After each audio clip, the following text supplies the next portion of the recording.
Good morning guys, बहुत बहुत स्वागत है आपके अपने यूट्यूब चैनल स्टडी साइकोलॉजी में। मैं हूं अमित कुमार, आपके लिए लेकर आया हूं 17 अगस्त के मोस्ट इम्पोर्टेंट करंट अफेयर्स। तो दोस्तों, ये जो इम्पोर्टेंट करंट अफेयर्स हैं, हम इस सेशन में करंट अफेयर्स के साथ साथ इससे जुड़ने वाले जितने भी क्वेश्चन बनते हैं, जो फैक्चुअल क्वेश्चन बनते हैं, उनसे डिटेल रूप में डिस्कस करते हैं। तो अभी तक आपने अभी वीडियो हमारी लाइक नहीं की हो तो सबसे पहले इसे लाइक कर दीजिए। तो आज का क्वेश्चन हम स्टार्ट करते हैं, जिसमें पहला क्वेश्चन है, प्रोजेक्ट डॉल्फिन की घोषणा किस मंत्री ने की है। तो दोस्तों, प्रोजेक्ट डॉल्फिन की जो घोषणा है वो हमारे प्रधानमंत्री नरेंद्र मोदी जी ने की है। और यह घोषणा किस लिए है?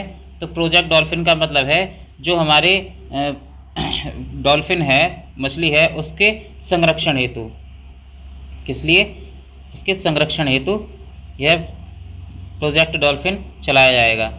जैसे कि हमारी गंगा नदी या जहाँ पर भी प्रोजेक्ट डॉल्फिन वगैरह मिलती हैं। इसके बाद बात करते हैं नेक्स्ट क्वेश्चन की। शिक्षा मंत्रालय द्वारा जारी रैंकिंग में टॉप पर कौन सी यूनिवर्सिटी है? यानी शिक्षा मंत्रालय के द्वारा जो जारी रैंकिंग है उसमें कौन सी यूनिवर्सिटी टॉप पर रही है? तो वो है दोस्तों जामिया मिल्लिया इस्लामिया यूनिवर्सिटी। कौन सी है? जामिया मिल्लिया इस्लामिया विश्वविद्यालय या यूनिवर्सिटी। उसके सेकंड नंबर पर रही है राजीव गांधी यूनिवर्सिटी, और उसके थर्ड नंबर पर रही है जवाहरलाल नेहरू यूनिवर्सिटी। इस बात को याद रखना है दोस्तों। और हमारे जो शिक्षा मंत्री हैं उनका नाम है रमेश पोखरियाल निशंक। क्या नाम है? रमेश पोखरियाल निशंक। इनकी जो कॉन्स्टिट्यूएंसी है दोस्तों वो है हरिद्वार। इस बात को भी याद रखना है, ठीक है। इसके बाद बात करते हैं नेक्स्ट क्वेश्चन की। किस शहर में कोरोना वायरस की सबसे सस्ती दवा बेचने की मंजूरी मिली है अभी हाल ही में? तो दोस्तों, उस शहर का नाम है हैदराबाद। इस बात को याद रखना। और जो हैदराबाद है उसमें जो कोरोना वायरस की सबसे सस्ती दवा बेचने की मंजूरी मिली है उस दवा का नाम है फेविलो। क्या नाम है? फेविमो। फेविमो। तो और ये जो दवा है वो किस कंपनी के द्वारा प्रोवाइड कराई जाएगी? तो एमएसएन ग्रुप के द्वारा, एमएसएन ग्रुप कंपनी के द्वारा प्रोवाइड कराई जाएगी। दूसरा, यह 33 रुपीज़ में उपलब्ध हो जाएगी। यानी इसके लिए जो चार्ज देना पड़ेगा हमें वो 333 रुपये देना पड़ेगा बस। इसके बाद बात करते हैं नेक्स्ट क्वेश्चन की। अंतरिक्ष सहभागिता पर भारत ने किस देश के साथ समझौता किया है?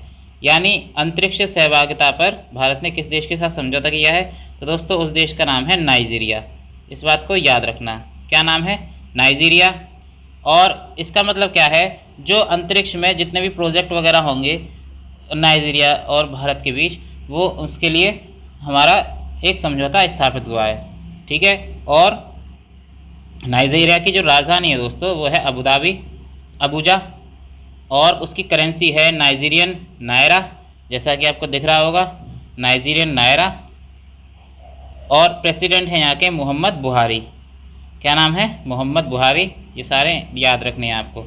इसके बाद बात करते हैं नेक्स्ट क्वेश्चन की। किस राज्य सरकार ने स्कूली छात्रों के लिए मुफ्त स्मार्टफोन वितरण योजना शुरू की है? तो दोस्तों, उस राज्य सरकार का नाम है पंजाब। यानी पंजाब सरकार ने स्कूलों में छात्रों के लिए मुफ्त स्मार्टफोन वितरण योजना शुरू की है। और दोस्तों, यह जो योजना है वो 12th पास बच्चों के लिए रहेगी। और इस योजना का नाम है प्रोजेक्ट स्मार्ट कनेक्ट। क्या नाम है? Project smart connect. और स्वास्थ्य, जैसा कि हमने अभी लास्ट क्लास में डिस्कस किया था, स्वास्थ्य परिवार कल्याण केंद्र के संचालन में टॉप पर कौन है? तो वो भी पंजाब सरकार ही है। और इससे रिलेटेड एक और फैक्चुअल क्वेश्चन कि कोवा पंजाब, दोस्तों ये कोवा है, कोवा पंजाब एप्लीकेशन अभी हाल ही में पंजाब सरकार ने शुरू किया था। तो ये सारे इंपॉर्टेंट फैक्ट्स आपको देखने को मिलते हैं पंजाब राज्य से। इसके बाद बात करते हैं नेक्स्ट क्वेश्चन की। कैपिटल इंडिया फाइनेंस के नए कार्यकारी अध्यक्ष किसे नियुक्त किया है? तो कैपिटल इंडिया फाइनेंस के नए कार्यकारी जो अध्यक्ष हैं उनका नाम है हर्ष कुमार भानवाल। क्या नाम है दोस्तों? हर्ष कुमार भानवाल। और ये कौन है? तो ये नाबार्ड के पूर्व अध्यक्ष रहे हैं। नाबार्ड जो बैंक है उसके पूर्व अध्यक्ष रह चुके हैं ये। और नाबार्ड की जो फुल फॉर्म है दोस्तों वो है national agriculture bank for agriculture rural and development. इस बात को याद रखना। अब वर्तमान में नाबार्ड के जो अध्यक्ष हैं उनका नाम है हमारा गोविंद रामलू चिट्टलू। क्या नाम है? गोविंद रामलू चिट्टलू। इस बात को याद रखना है। बात करते हैं नेक्स्ट क्वेश्चन की। WHO द्वारा जारी रिपोर्ट के अनुसार कितने देश दुनिया भर में कितने प्रतिशत स्कूलों में हाथ धोने की सुविधा का अभाव है? यानी WHO द्वारा जो जारी डेटा है उसमें कितने प्रतिशत स्कूलों में हाथ धोने की सुविधा का अभाव है, यानी कम है बहुत।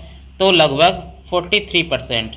तो दोस्तों इसका जो आंसर है ऑप्शन डी है, 43% है। तो दोस्तों WHO द्वारा जारी यह रिपोर्ट जारी की है कि वर्ल्ड में, पूरी दुनिया में आज भी लगभग 43% स्कूलों में जो हाथ धोने की बुनियादी जो ज़रूरत है वो भी उपलब्ध नहीं है। अब बात करते हैं WHO से। WHO की जो स्थापना हुई थी वो 7 अप्रैल 1948 में हुई थी। इसका हेडक्वार्टर मिलेगा आपको जेनेवा में। और इसके जो प्रेसिडेंट हैं उनका नाम है टेड्रोस आधानोम। क्या नाम है?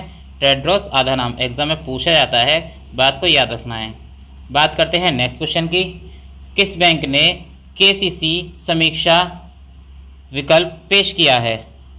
तो इसके ऑप्शन हैं, option A ICICI bank, option B HDFC bank, option C SBI bank और ऑप्शन डी नाबार्ड बैंक। तो दोस्तों इसका जो आंसर है ऑप्शन सी SBI बैंक रहेगा। अब KCC की जो मतलब क्या है? KCC का मतलब है किसान क्रेडिट कार्ड। क्या नाम है? किसान क्रेडिट कार्ड है। और इसमें क्या होगा? तो इसमें किसान के लिए जो योनो कार्ड लॉन्च हुआ था, योनो कृषि कार्ड, वो। इसके बाद बात करते हैं SBI की जो स्थापना हुई थी दोस्तों वो 1 जुलाई 1955 में हुई थी। और इसका जो हेडक्वार्टर मिलेगा हुआ में मुंबई में मिलेगा। और इसके जो प्रेसिडेंट हैं उनका नाम है रजनीश कुमार। क्या नाम है? रजनीश कुमार। ये सारी बात आपको याद रखनी है। इसके बाद बात करते हैं नेक्स्ट क्वेश्चन की। किस ई-कॉमर्स कंपनी ने इतना आसान है, क्या नाम है? इतना आसान है अभियान लॉन्च किया है? तो उस अभियान का नाम जो है इतना आसान है वो किस कंपनी ने लॉन्च किया है? नंबर 1 अमेज़ॉन ने, number B Flipkart, number C Walmart या number D none of these. तो बताइए इसका आंसर क्या होगा दोस्तों? तो इसका जो आंसर है वो नाबार्ड है, सॉरी अमेज़ॉन है। क्या है? अमेज़ॉन। दोस्तों अमेज़ॉन ने यह अभियान लॉन्च किया है, इतना आसान है। और अमेज़ॉन की जो स्थापना हुई थी वो 1944 में हुई थी, 1994 में हुई थी। और इसका जो हेडक्वार्टर है वो वाशिंगटन में है। और इसके जो वर्तमान में CEO हैं उनका नाम है जेफ बेजोस। क्या नाम है? जेफ बेजोस, जो कि आज तक के सबसे अमीर व्यक्ति हैं। इस बात को भी याद रखना, एग्जाम में पूछ लिया जाता है। बात करते हैं नेक्स्ट क्वेश्चन की। 4 जल परियोजना को मंजूरी देने वाला राज्य कौन सा है? तो ऑप्शन ए है Orissa, option B Rajasthan, option C UP. तो दोस्तों बताइए जो इसका आंसर होगा वो है उड़ीसा। दोस्तों उड़ीसा ने अभी 4 जल परियोजनाओं को मंजूरी दी है।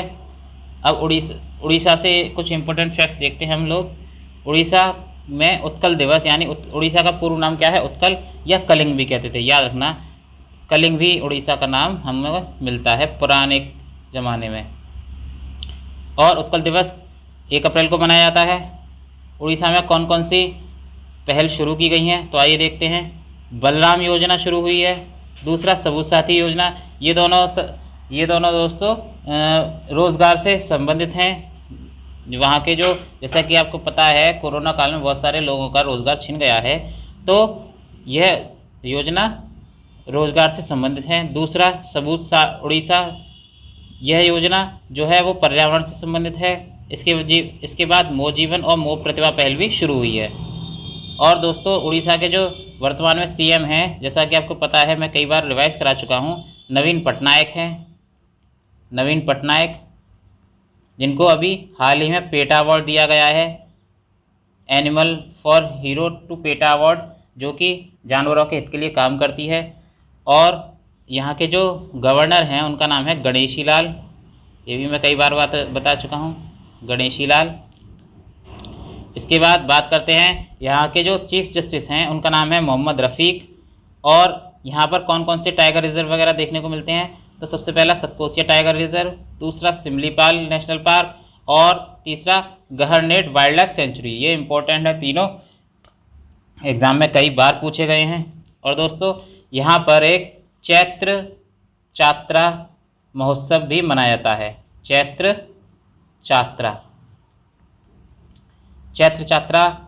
महोत्सव भी मनाया जाता है। इसके बाद बात करते हैं नेक्स्ट क्वेश्चन की। 15 अगस्त पर प्रधानमंत्री ने किस मिशन की शुरुआत की थी? तो दोस्तों ये 15 अगस्त लिख रहा है, याद रखना। 15 अगस्त पर प्रधानमंत्री ने किस मिशन की शुरुआत की थी? तो उस मिशन का नाम है नेशनल हेल्थ मिशन।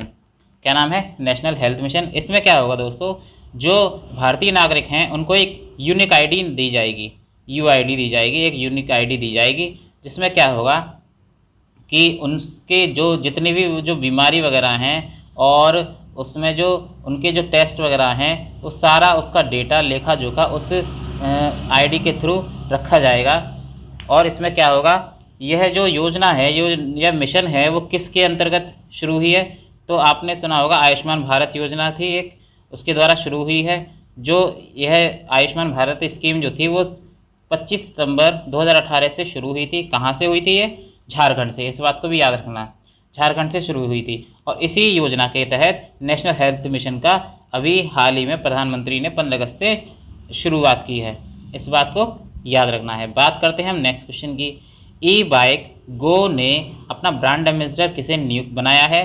तो ई बाइक गो ने अपना जो ब्रांड एम्बेसडर है वो दोस्तों हरभजन सिंह को बनाया है, ध्यान रखना, हरभजन सिंह। और ये किस तरह की बाइक कंपनी है? तो यह जो है वो रेंट पर बाइक देती है, ध्यान रखना, रेंट पर, मतलब एक तरह से थोड़े से पैसों में उधार पर बाइक देती है। और यह सुविधा अभी तक कहाँ कहाँ चल रही है? तो दोस्तों मुंबई, दूसरा बेंगलोर, तीसरा जयपुर और हैदराबाद, इन राज्यों में या इन शहरों में यह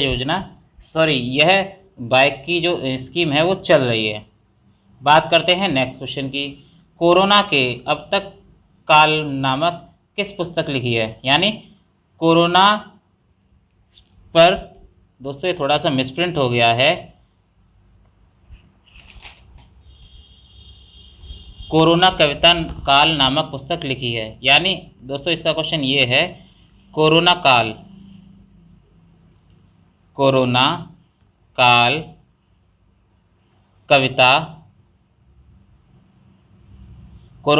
कविता जो पुस्तक है वो किसने लिखी है? ठीक है, इस प्रकार से है ये क्वेश्चन। तो ये जो पुस्तक है वो मिज़ोरम के जो हमारे राज्यपाल हैं PS श्रीधरन पिल्लई जी ने लिखी है, ध्यान रखना, PS श्रीधरन पिल्लई ने। और इस पुस्तक में क्या है, तो ये 13 कविताओं का संग्रह है जो कि कोरोना के ऊपर बेस्ड हैं, 13 कविताओं का संग्रह है, इस बात को याद रखना। इसके बाद बात करते हैं नेक्स्ट क्वेश्चन की। किस राज्य सरकार ने ई कॉमर्स है, किस राज्य सरकार ने ई कॉमर्स प्लेटफॉर्म येलो चैन की शुरुआत की है? यानी किस राज्य सरकार ने ई कॉमर्स येलो चैन प्लेटफॉर्म की शुरुआत की है? तो इस राज्य सरकार का नाम है नागालैंड, बात याद रखनी है, नागालैंड। और जो नागालैंड की जो कैपिटल है दोस्तों वो है कोहिमा। इसके जो वर्तमान में CM हैं उनका नाम है नेफ्यू रियो। और यहाँ के जो गवर्नर हैं RN रवि हैं। और यहाँ पर एक उत्सव मनाया जाता है जो बहुत फेमस है, कई बार पेपर में आया है, हॉर्नबिल फेस्टिवल। दोस्तों हॉर्नबिल फेस्टिवल जो है वो नागालैंड में मनाया जाता है। और पक्के पागा हॉर्नबिल फेस्टिवल वो हमारा अरुणाचल प्रदेश में मनाया जाता है, पक्के पागा, ठीक है, पक्के पागा हॉर्नबिल फेस्टिवल ये हमारा अरुणाचल प्रदेश में मनाया जाता है, तो बिल्कुल भी कंफ्यूज नहीं होना है। और अभी हाल ही में जो हॉर्नबिल फेस्टिवल है वो पहली बार त्रिपुरा में भी मनाया गया। एग्ज़ाम में बाई चांस पूछ लिया जाए कि अभी हाल ही में कहाँ पर मनाया गया, तो त्रिपुरा में। इस बात को भी याद रखना है। तो दोस्तों, आज की अगर वीडियो हमारी पसंद आई हो तो इसे ज़्यादा से ज़्यादा लाइक ज़रूर करें और चैनल को सब्सक्राइब ज़रूर करें। और दोस्तों, आपके सपोर्ट की हमें बहुत ज़्यादा ज़रूरत है, तो इसे ज़्यादा से ज़्यादा हमारे चैनल को सपोर्ट ज़रूर करें। और आपको कोई सजेशन या कोई डाउट होता है, कोई सजेशन देना हो, तो आप कमेंट बॉक्स में सजेशन दे सकते हैं। और अगर कोई डाउट हो तो आप इससे रिलेटेड कोई भी क्वेश्चन हमसे पूछ सकते हैं। हमारे प्लेलिस्ट में जितनी भी करंट अफेयर्स हैं उन सभी की वीडियो उपलब्ध हो चुकी है। आप चाहें तो वहां से देख के अगस्त के जितने भी करंट अफेयर्स हैं वो आप देख सकते हैं। Thank you.